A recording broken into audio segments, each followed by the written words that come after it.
Chapter 3, The Lifespan of Islam. On Earth, the signs of the hour are usually divided into two categories, the minor and major signs. The minor signs have to do with the moral corruption of the world and slowly turning away from religion, while the major signs have to do with calamities, the end of world civilizations and the world itself. It was narrated from Anas bin Malik that the Messenger of Allah said, "My nation will pass through 5 stages. For 40 years, they will be people of righteousness and piety. Then those who follow them, for the next 120 years, will be people who show mercy to one another and uphold ties with one another. Then those who follow them for the next 160 years will be people who will turn their backs on one another and sever ties with one another. Then there will be Hajj after Hajj, killing. Seek deliverance, seek deliverance." Ibn Majah, Volume 1, Book 36, Hadith 4058. This is a total of 5 stages in 320 years, ending in the year 952 AD. To put that into perspective, in 928 AD, the Umayyad Abd ar-Rahman III declared himself caliph in Córdoba. This was the height of Islam in Spain, but Islamic rule in Spain became largely decadent despite its many advances in science and culture. After his rule, the empire began to decline until it was finally lost. It was narrated from Anas bin Malik that Abu Qatada said, "The Messenger of Allah said, the lesser signs will come after 200 years." Ibn Majah, Volume 1, Book 36, Hadith 4057. That is the year 815 AD.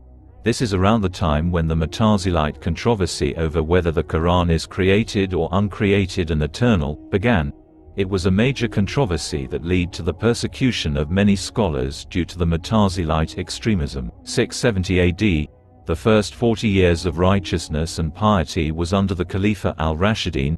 This period ended 10 years after the death of Ali, Ra, in 661 AD and before the death of Hussein, Ra, in 680 AD. 792 AD, then those who follow them, for the next 120 years, will be people who show mercy to one another and uphold ties with one another. This period ended during the reign of Harun al-Rashid, 786 to 809. He was the last of the rulers who showed mercy and upheld the ties of kinship. This was at the height of Islam's golden age. 952 AD, then those who follow them for the next 160 years will be people who will turn their backs on one another and sever ties with one another. During this period, the minor signs of the hour began in 815 AD. In 929 AD, the Shia Qarmatians sack Mecca and carry away the Black Stone from the Kaaba to Persia. The Abbasid rulers pay a large ransom for its return in 951. Add 952 AD onwards. Then there will be Hajj after Hajj, killing after killing. In 969 AD, the Fatimids gain power in Egypt and attack Palestine, Syria, and Arabia. By the 1000s, Reconquista Christians take more of Islamic Spain. Islamic Sicily falls to the Normans. Crusader kingdoms are briefly established in Palestine and Syria, and by 1030 AD the Umayyad Caliphate in Córdoba, Spain is defeated. 1055 AD Seljuk Turks take Baghdad and the Abbasid Khalifa is now only nominal rulers. In 1090 AD Hassan Sabah takes Alamat in the Persian mountains, the assassin sect forms around him, and in 1099 AD Christian crusaders take Jerusalem, beginning the Crusades. Within 150 years of the Prophet's last prophecy, the entire Islamic landscape is changed forever. The Crusades and the expulsion of Muslims from Spain, ending with the Spanish Inquisition, were among the bloodiest events in Islamic history. Prior to this, Islam was experiencing the height of its golden age under the Caliph Harun al-Rashid. We see from these ahadith that the Prophet wasn't afraid of mentioning very specific numbers for when events would occur. In fact, this is very common in the Hadith collection. The Messenger of Allah said, "Even if there remains from this world a single day, and one day equals 1000 years according to the Quran, Allah will send a man from us who will fill it with justice, just as it was filled with oppression." Ahmad. Abu Hurairah narrated, the Prophet, peace and blessing upon him, said, "There is no prophet, pbuh, between me and him, that is, Isa, peace and blessing upon him. He will descend to the earth. When you see him, recognize him, a man of medium height, reddish fair, wearing 2 light yellow garments, looking as if drops were falling down from his head, though it will not be wet. He will fight the people for the cause of Islam. He will break the cross, kill the swine, and abolish jizya. Allah will perish all religions except Islam. He will destroy the Antichrist and will live on the earth for 40 years and then he will die. The Muslims will pray over him. Abu Dawood, Ahmad. 12. From the Quran we know Allah gave us signs to tell us how close the hour is and commanded us to study their meaning. One of the signs of the hour is the end of Islam on earth, when the hour will occur and when the life of every Muslim will be taken from earth are separate events.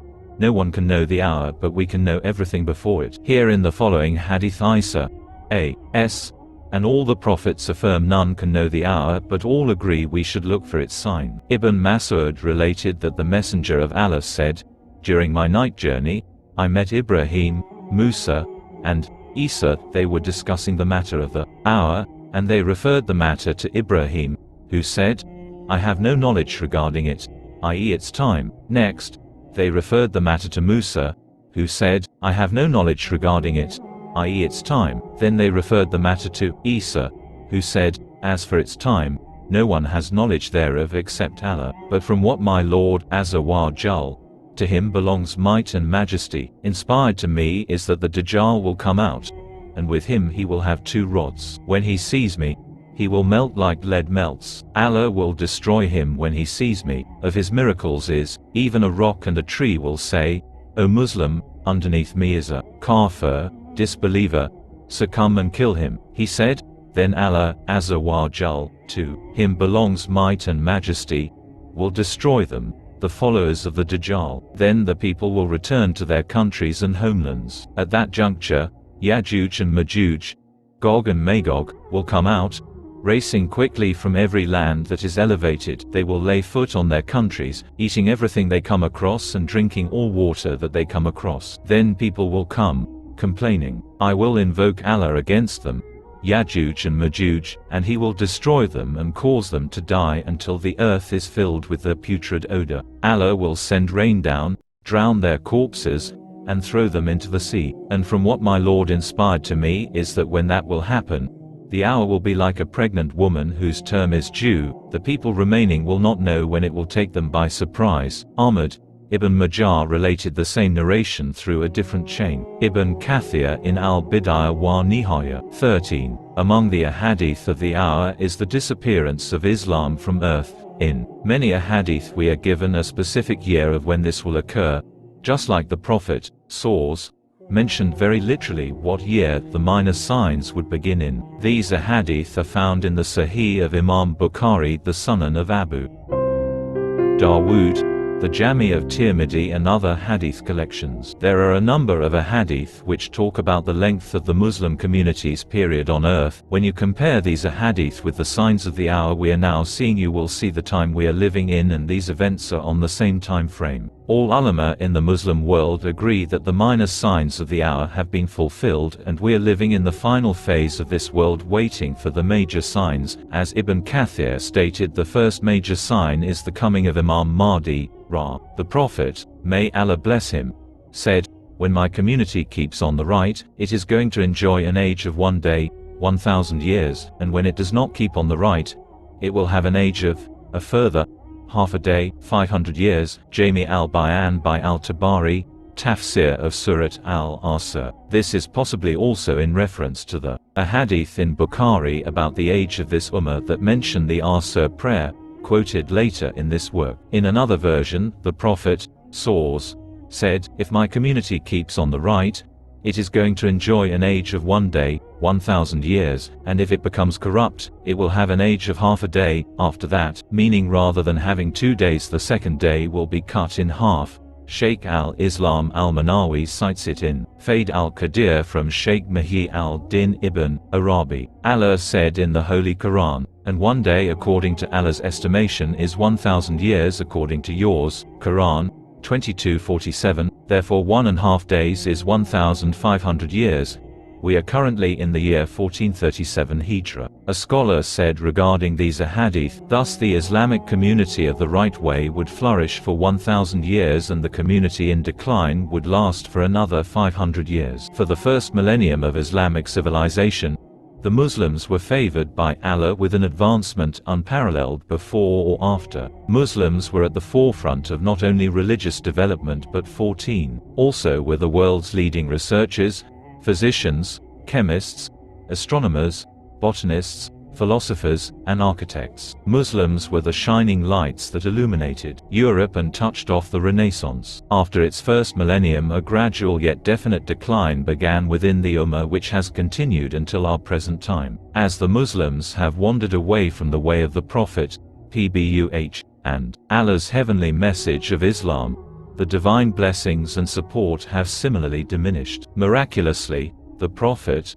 PBUH, predicted that this process would take 1,000 years, and it came to pass. The second prediction in this hadith is that the Ummah will continue further for 500 more years in decline. Thus, according to this understanding of the hadith, Allah has granted the Ummah a lifespan of 1500 years, and Allah knows best. This prediction of a 1500-year lifespan is also in keeping with the recent appearance of the signs of the last days. These signs have not appeared in their totality until lately. Even a cursory examination of these signs shows their present-day fulfillment as foretold by the Prophet Muhammad over 1400 years ago. End of quote. Ibn Umar related that the Messenger of Allah said, "When my nation walks in an arrogant and haughty manner, vain manner, and the sons of kings, the princes of Persia and Byzantine will serve them, Allah will give reign to its evil ones over its good ones." At Tirmidhi, Ibn Kathir in his Bidayah wa Nihaya. Constantinople, the last fortress of the Byzantine Empire, was not conquered until the time of the Ottoman Khalifa, and derives its name from Constantinople's, also New Rome, after the Byzantine Emperor Constantine the Great in 330 CE. He was the first Roman emperor to adopt Christianity. In 1422 AD, the Ottoman Sultan, Murad II, laid siege to it but failed. Then 30 years later, in 1452, another Ottoman Sultan, Mehmed II, proceeded to blockade the Bosporus, a waterway used for trade, by the erection of a strong fortress at its narrowest point, beginning the siege and assault on the city in April, which finally ended by May 29, 1452. This was the final defeat of the Byzantine Empire and Rome. 15. The scholar goes on to say, the 1000th year of the Islamic Hijri calendar, roughly 1591 AD, was marked by the rule of Ottoman Sultan Murad III 1546–95, ruled 1574–95, son and successor of Selim II. He was dominated by his family, and although his generals were successful against Persia, the Safavid Khalifa, his reign marked the beginning of the decay of the Ottoman Empire and the Islamic Caliphate as a whole. The hadith of Ibn Umar is entirely about the arrogance of the Ottoman Empire. When they came to power, they warred against the other Caliphs, ending them. These are the sons of kings mentioned in the hadith. They then fought a massive war against the Safavid Persian Khalifa.